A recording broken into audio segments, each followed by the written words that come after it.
어머님께서 몸이 안 좋으셔가지고 큰 병원으로 갔더니 췌장암이시더라고요. 그때 타지 생활에 대한 회의감? 처음에는 애플 수박을 먼저 했었는데 애플 수박이 점점 커지는 거예요. 수박 모종 사기를 당해가지고 그 얘기 들으면서 진짜 엄청나게 분노했었는데 그분에게 한마디 해주시죠. 잘 먹고 잘 살아.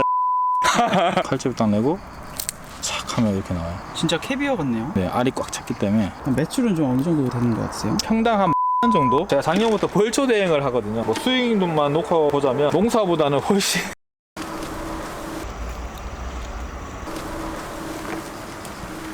안녕하세요. 저는 경북 영천에서 핑거라임을 재배하고 있는 김주형이라고 합니다. 반갑습니다. 핑거라임이 뭐예요? 라임이라 생각하시면 돼요. 근데 라임인데 톡톡 터지는 특징이 강해서 별명도 이제 캐비어 라임으로 불리고 있습니다. 생긴 게 꼭 고추처럼 생겼네요. 고추 비슷하기도 명란 같기도 하고 손가락을 닮았다 해서 핑거라임인데 아직 우리나라에서 재배하는 농가가 많이 없다 보니까 구글에서 자료 찾고 공부해서 하고 있어요. 작물이 되게 많은데 핑거라임을 선택한 이유가 뭐예요? 제가 주변에 다른 농가에 비해서 농사 기술이라든가 경력이 많이 부족하니까 새로운 작물을 하면 좋겠다 이 생각에 이제 그럼 지금 귀농하신 지는 얼마나 되신 거예요? 귀농한 지는 이제 7년 차 접어들고 오래되셨네요. 벌써 7년 차라니. 지금 귀농 7년 차라고 하셨는데 그전에는 어떤 일을 하신 거예요? 여러 가지 일을 많이 했었는데 마지막으로 일할 때는 쇼핑몰 관리 쪽에 일을 했었어요. 형이 이제 같이 농사 지어보지 않겠냐. 그때 좀 회사도 힘들고 그때 어머님께서 몸이 안 좋으셔가지고 큰 병원으로 갔더니 췌장암이시더라고요. 증세가 당뇨랑 완전 똑같아서 저희는 당뇨인 줄만 알고 당뇨약만 드셨는데 시간이 지난 다음에 발현이 돼서 그때 저희 딱 의사 선생님이 5개월 살 수 있다고 하시더라고요. 부모님께 해드린 게 많이 없었던 게 가장 아쉬웠던. 그래서 그 5개월 동안 진짜 휴일만 되면 매주 내려와서 이제 어머니 병간호하고 이제 그때 타지 생활에 대한 좀 회의감 뭐 이런 게 많이 들었었어요. 그래서 고향으로 돌아오고 싶다 뭐 이런 생각이 들다 보니까 마음이 급속도로 그로 버린 거죠. 그럼 형님은 원래 농사를 지으셨던 네. 거예요? 형은 원래 벼농사 하고 있었어요. 처음부터 이 핑거라임을 하신 거예요? 아니요, 처음에는 애플 수박을 먼저 했었는데 애플 수박이 점점 커지는 거예요. 진짜 내가 너무 농사를 잘 지어서 그랬나 싶었는데 알고 보니까 수박 모종 사기를 당해가지고 이게 일반 수박이었던 거죠. 그래서 팔지도 못하고 폐기하고 앞으로 어떤 작물을 할까 하다가 레드향을 알게 되고 이제 레드향을 하면서 이제 핑거라임도 같이 시작을 하게 됐습니다. 방금 모종 사기 당하셨다고 하셨는데 그때 손해액이 얼마 정도 됐을까요? 생산량 자체가 없기 때문에 판매 가격이 없죠. 모종 가격, 2개월간 키웠던 시간적인 노동력 모든 게 다 손해액으로 들어가게 되죠. 그때 참 좋은 경험을 했던 것 같습니다. 엄청난 비용으로 노하우를 얻으셨네요. 다른 분들은 절대 싸다고 제가 왜 그걸 사게 됐냐면 모종이 일반 모종 가격 하나 2,000원 해서 비싸서 다음 카페라도 다 검색하다 보니까 950원에 판매를 하시는 분이 계신 거예요. 무려 50% 이상 싸잖아요. 그러니까 바로 제가 달려갔죠. 달려가서 사왔던 그 모종이 결국은 잘못돼가지고 변제도 못 받고. 그분이랑 나중에 연락을 하셨나요? 그분은 오히려 저한테 욕을 했습니다. 농사를 왜 그따위를 지었냐고. 그 얘기 들으면서 진짜 엄청나게 분노했었는데 근데도 한편으로는 내 잘못이라 생각했기 때문에 앞으로 더 조심해야 되겠다 다짐하는 계기가 됐습니다. 그분에게 한마디 해주시죠. 잘 먹고 잘 살아. 근데 그 사람도 얘기 듣다 보니까 지도 사기 당한 것 같더라고. 자기도 그걸 인터넷으로 산 거야. 참. 자, 여기를 좀 더 갔다 와야 되겠는데. 군대에서 우리 거를 했던 게 이렇게 도움이 돼요. 실제 따가 조심하세요. 이거 진짜 따가워. 왜 이렇게 밀식으로 심으신 거예요? 이게 처음 씹을 때는 얘들이 이렇게 안 컸어요. 작았어. 이게 좁고 작으니까 충분할 줄 알았지. 근데 이게 점점 커지더니 양쪽이 겹쳐버렸지. 그럼 써갈 때마다 이렇게 기어서 다니시는 거예요? 이제 여기 있는 나무를 옮겨 심어야 돼. 너무 빡빡한 상태. 이러면서 노하우가 생기시는 거네요. 그쵸. 이게 사서 하는 고생.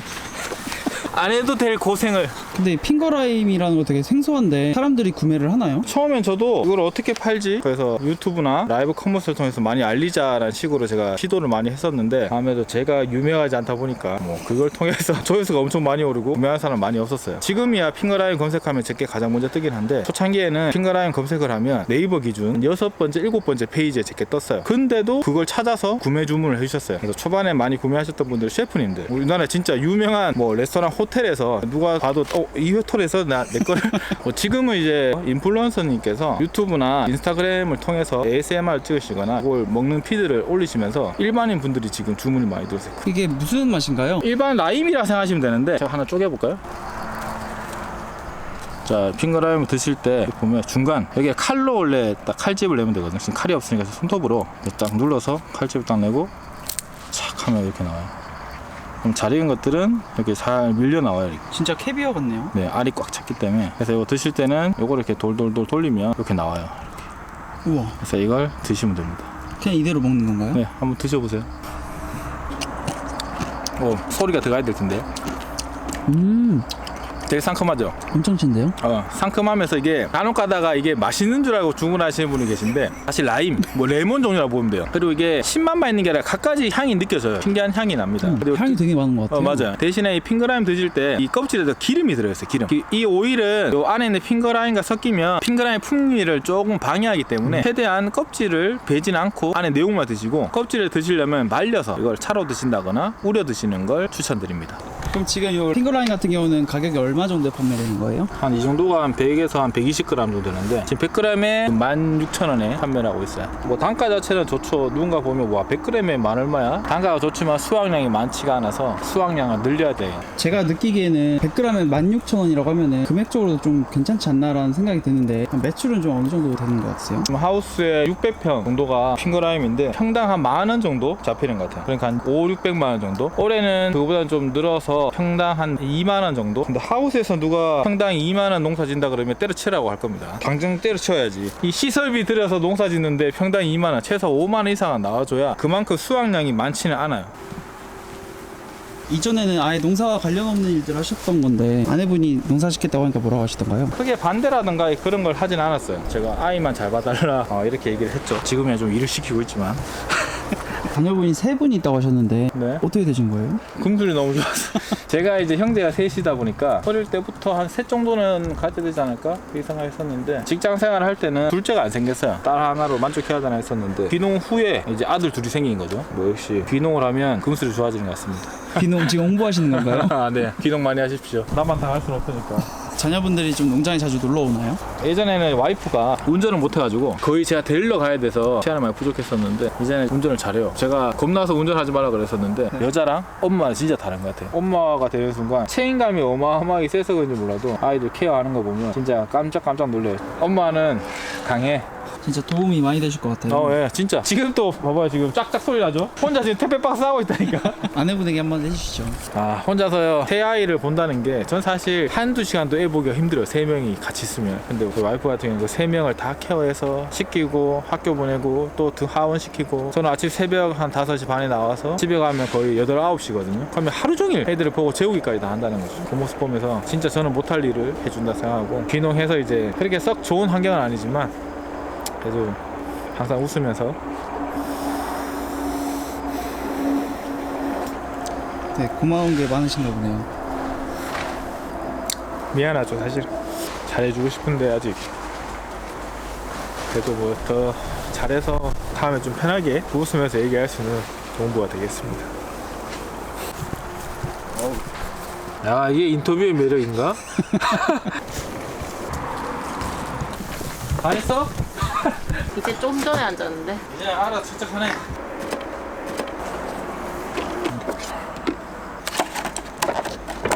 아까 여기서 계속 테이프 소리 들리던데 네, 접니다. 제가 포장하고 있어요. 남편이 아니었으니까 처음에 남편분이 귀농하겠다고 하셨을 때는 기분이 어떠셨어요? 별 생각 없었는데. 그런데 별로 걱정 안 해가지고. 남편분을 엄청 믿으시나 보네요. 아, 좀 성격이 자기가 해야 된다 그러면 아무리 말해도 잘 안 듣기 때문에. 고집이 있으신가요? 네네네. 해보고 뒤어봐야 이제 안 해야 되겠다 이런 성격이어가지고 그냥 한다는 거 웬만하면 그냥 하시라고. 철저하게 확인한 다음에 하기 때문에 이럴 줄 알았더니 그게 아니네. 지금은 그래도 나가니까 괜찮지. 망했으면 진짜 수도권 살다가 이렇게 지방으로 내려온다는 건 쉽지 않을 것 같은 결정인데 알았으면 그냥 주말 부부 같은 걸 했어야 되는데. 딱 알았으면 주말집에서 얼마나 행복해. 지금 뭐 확인하시는 거예요? 주문 들어온 거 발주 확인하고 이제 주문서 뽑으려고. 오늘 좀 주문이 많이 들어왔네요. 제 나름에서 많이 들어왔어요. 다른 농장에서 뭐 70건 들어봐야 몇 건이 하겠죠. 핑거라임 70건이면 제 입장에서 엄청 많이 는 거라서 오늘 그래도 보람차네. 근데 어떠신 것 같으세요? 서울에서 직장 생활 하시다가 농사 하신 지 7년이나 지났는데 농사에 어느 정도 만족을 하고 계신지. 농사라는 게 참 매력적이긴 해요. 내가 사장이니까 직장인보다는 좀 여유로운 모습이 있을 수 있는데, 근데 그것도 여유가 있어야 돼. 농사라는 것도 하나의 사업이고 하나의 가게를 차려서 운영하는 거 마찬가지잖아요. 그러면 정상 궤도에 올라서기 전까지는 고정적으로 나오는 금액이 없다 보니까 버티는 게 가장 관점인 것 같고, 그 이후에 시스템화되고 매출도 오르고 한다라면 직장인들도 부러워할 수 있는 그 기점으로 넘어가는 것 같아요. 그 전까지는 직장인이 부러워요. 주말에 쉴 수 있죠. 그리고 또박또박 월급 나오죠. 우리는 그게 없잖아요. 지금 핑거라인 말고 또 다른 농사도 지으시는 거죠? 제가 이제 가장 많이 하는 건 양파. 양파는 좀 수익이 괜찮은 편인가요? 양파는 수익이 엄청나게 좋다 이거보다는 자금을 회전하게 하는 용도라고 보시면 돼요. 요즘에는 제가 작년부터 벌초 대행을 하거든요. 농촌에서 자리 잡기 전까지는 비수기 때 이제 자금을 융통해야 되기 때문에 여러 가지 알바라든가 하게 되는데, 저는 이제 그중 한 방법이 벌초 대행 해주는 작업을 시작을 했고. 다른 사람 벌초를 대행해 주는 거네요? 네, 그렇죠. 보통 고향 근처에 계시면 잘 없고 타지에서 이제 생활하시는 분이 많다 보니까 벌초 때문에 일부러 내려와서 벌초하고 다시 올라갔다가 명절 때 다시 내려오고, 이게 사실 힘든 거죠. 그래서 직접 하셨던 분들도 벌초 대행 쪽으로 많이 돌리시고 계시거든요. 제 나름의 또 다른 수익을 창출하는 방법이. 수익은 좀 괜찮은 편인가요? 괜찮아요. 뭐 수익만 놓고 보자면 농사보다는 훨씬 왜냐면 농사는 변수가 너무 많아요. 제가 아무리 농사를 잘 지어도 시세가 있기 때문에 가격 책정이 제가 안 되는 거예요. 근데 벌초는 제가 한번 벌초를 해드리면 그분들이 잠재 고객이 되기 때문에 이제 몇 년간 계속 할 수도 있고, 그만큼 제가 잘 해드려야 되겠죠. 그래야지 다음에도 또 부탁한다 연락이 오는 것처럼. 그래서 제가 올해 한 200개 정도 했거든요. 한 달에 200개인 건가요? 그렇죠. 한 달에 200개. 사람 진짜 죽어날 것 같아요. 그래서 200개 정도 하면 한 1,800만 원. 이제 그 중에 특이한 것도 있어서 한 2천만 원 정도 매출을 올렸거든요. 그럼 지금 핑거라인 하시는 것보다 더 괜찮네요? 핑거라인 몇 년치가 벌초 한 달 딱 해서. 근데 그만큼 위험하죠. 뭐 여기도 보면 여기 보이세요? 이게 이 장수 말벌이라고 혹시 아십니까? 진짜 말벌이 이만해요. 벌초 하다가 요만한 구멍이 있더라고, 땅에. 예초기를 돌렸는데 와, 거기서 이만한 장수 말벌이 쫙 튀어나오면서 팍 치고 가더라고요. 바로 응급실 가서 주사 맞고, 제 상태를 보더니 벌이 쏘는 거 맞냐고, 이런 거 처음 본다고 저한테. 그래서 다음날 꼭 오라고 저한테 그랬는데 안 갔죠. 갈 수가 없죠. 이게 너무 바쁜데 또 바로 작업 들어갔죠. 그리고 예초기를 하다 보면 제가 돌 같은 게 많이 튀어요. 그럼 여기에 온 전신이 다 멍입니다, 이게. 그래서 벌초 일을 하면 목숨 걸고 하는 거와 마찬가지예요. 남편분 이렇게 벌초 나가신다고 하면 걱정 많이 되실 것 같아요. 그런 적 생각이 없어가지고. 아니, 병원을 안 가니까. 생명보험이라도 큰 걸 들어야 될 것 같아요. 그래도 이렇게 핑거라인을 계속 존버하고 계신데 좀 존버할 수 있었던 원동력이라고 해야 될까요? 그런 게 있을까요? 그래도 다른 데 수익은 좀 나오니까 그걸로 이제 견뎌나가고 있는데, 빨리 이 레드양이나 핑거라임이 좀 정상 궤도에 올라가서 제 여유를 좀 죽일 수 있게끔 만들어 갔으면 좋겠어요. 지금은 사실 일을 너무 많이 하니까 너무 바빠요. 쉴 틈이 없어. 저도 농사 생활 시작하면서 기대했던 거는 자유죠, 자유. 지금은 그럴 시간조차 없죠. 그 시간을 쪼개서 일을 해야 되니까. 귀농하시기 전에는 어떤 농사의 모습을 꿈꾸고 오신 거예요? 일할 때 일하면서 저녁에는 아이들하고 뭐 농장에서 고기 구워 먹고 노는 그런 여유 있는 모습을 생각을 많이 했죠. 그렇게 할 기대도 했고. 근데 뭐 기대는 기대고. 그럼 농부님은 여유가 좀 생기면 가장 먼저 하고 싶은 게 뭐예요? 놀러 가고 싶어요. 해외가 아니어도 좋아요. 그냥 제주도라도 애들하고 놀러 가서 아무것도 안 하고 그냥 쉬고 싶어요. 진짜 격렬하게 아무것도 안 하고 싶어요. 7년 전으로 돌아간다면 다시 핑거라인 선택하실 것 같으세요? 7년 전으로 돌아간다면 핑거라임을 선택을 하되 좀 시설적인 부분을 시작할 때 좀 더 갖춘 다음에 했으면 지금보다 훨씬 더 빨리 이윤을 창출할 수 있지 않을까 생각해요. 진짜 매력적인 작물입니다. 앞으로 농부님 꿈은 어떻게 되세요? 꿈은 물론 이제 제 농장이 잘 이루어져서 다른 걱정하지 않고 이제 농사만 잘 지어서 될 수 있는 부분까지 됐으면 좋겠고, 뭐 한 가지 더 바람이 있다라면 제가 유튜브라 여러 가지 하게 되는데, 제 자신 스스로의 스펙을 쌓아서 강의도 다니고 싶고 한 게 제 꿈이거든요. 가장 큰 건 저희 아이들이 좀 그런 아쉬움이 안 가졌으면 좋겠어요. 내가 딴 데 태어났으면 더 잘 됐을 텐데, 이런 제 스스로의 아쉬움이 생길까봐 아이들이 이제 잘 커나갈 수 있는 기반을 마련할 수 있는 아빠가 되는 게 가장 큰 목표입니다. 그러려면 제가 잘 돼야 되기 때문에 노력을 더 해야 되겠죠.